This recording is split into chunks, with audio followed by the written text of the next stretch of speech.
ലോക്സഭാ തെരഞ്ഞെടുപ്പിൽ എൻഡിഎക്ക് മുൻതൂക്കം പ്രവചിച്ച എക്സിറ്റ് പോൾ സർവേകൾ എൻഡിഎക്ക് 350-ലധികം സീറ്റുകൾ നേടി അധികാരത്തിൽ വരാനാകുമെന്നാണ് പ്രവചനം. കേരളത്തിൽ ഇത്തവണയും യുഡിഎഫിന് മുൻതൂക്കമെന്നും ബിജെപി അക്കൗണ്ട് തുറക്കുമെന്നും സർവേകൾ പ്രവചിക്കുന്നുണ്ട്.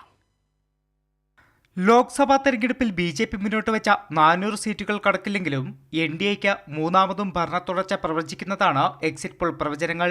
റിപ്പബ്ലിക് ടിവി PMark സർവേ എൻഡിഎക്ക് 359 സീറ്റുകളാണ് പ്രവചിക്കുന്നത്. 154 സീറ്റുകളാണ് ഇന്ത്യ മുന്നണിക്ക് പ്രവചനം. മറ്റുള്ളവർക്ക് 30 സീറ്റുകളും പ്രവചിക്കുന്നു.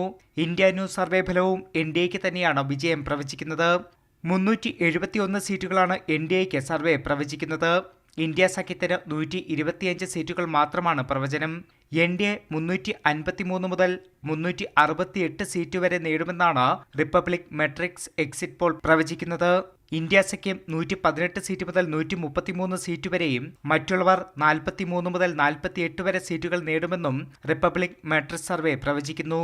എൻഡിഎ 362 മുതൽ 392 വരെ സീറ്റ് നേടുമെന്നാണ് ജൻ കി ബാത് പ്രവചിക്കുന്നത്. ഇന്ത്യ സഖ്യം 141 മുതൽ 161 സീറ്റ് വരെ നേടുമെന്നും ജൻ കി ബാത് പ്രവചിക്കുന്നു. ഉത്തർപ്രദേശ്, ഗുജറാത്ത്, ബീഹാർ, കർണാടക, മധ്യപ്രദേശ് ഉൾപ്പെടെയുള്ള സംസ്ഥാനങ്ങൾക്ക് പുറമെ കർഷക സമരം ഏറ്റവും കൂടുതൽ സ്വാധീനിച്ച ഹരിയാനയും എൻഡിഎക്കൊപ്പം നിൽക്കുമെന്നാണ് പ്രവചനം. രാജസ്ഥാനിലും ബംഗാളിലും ബിജെപിക്ക് മുൻതൂക്കം നൽകുന്നുണ്ട് എക്സിറ്റ് പോൾ പ്രവചനങ്ങൾ. അതേസമയം ദില്ലിയിൽ ഇത്തവണയും കെജ്രിവാൾ പ്രഭാവം ഇല്ലെന്നും സർവേകൾ പ്രവചിക്കുന്നു. ദില്ലിയിൽ 5 മുതൽ 7 സീറ്റുകൾ വരെ ബിജെപി നേടുമെന്നാണ് സർവേകൾ പറയുന്നത്.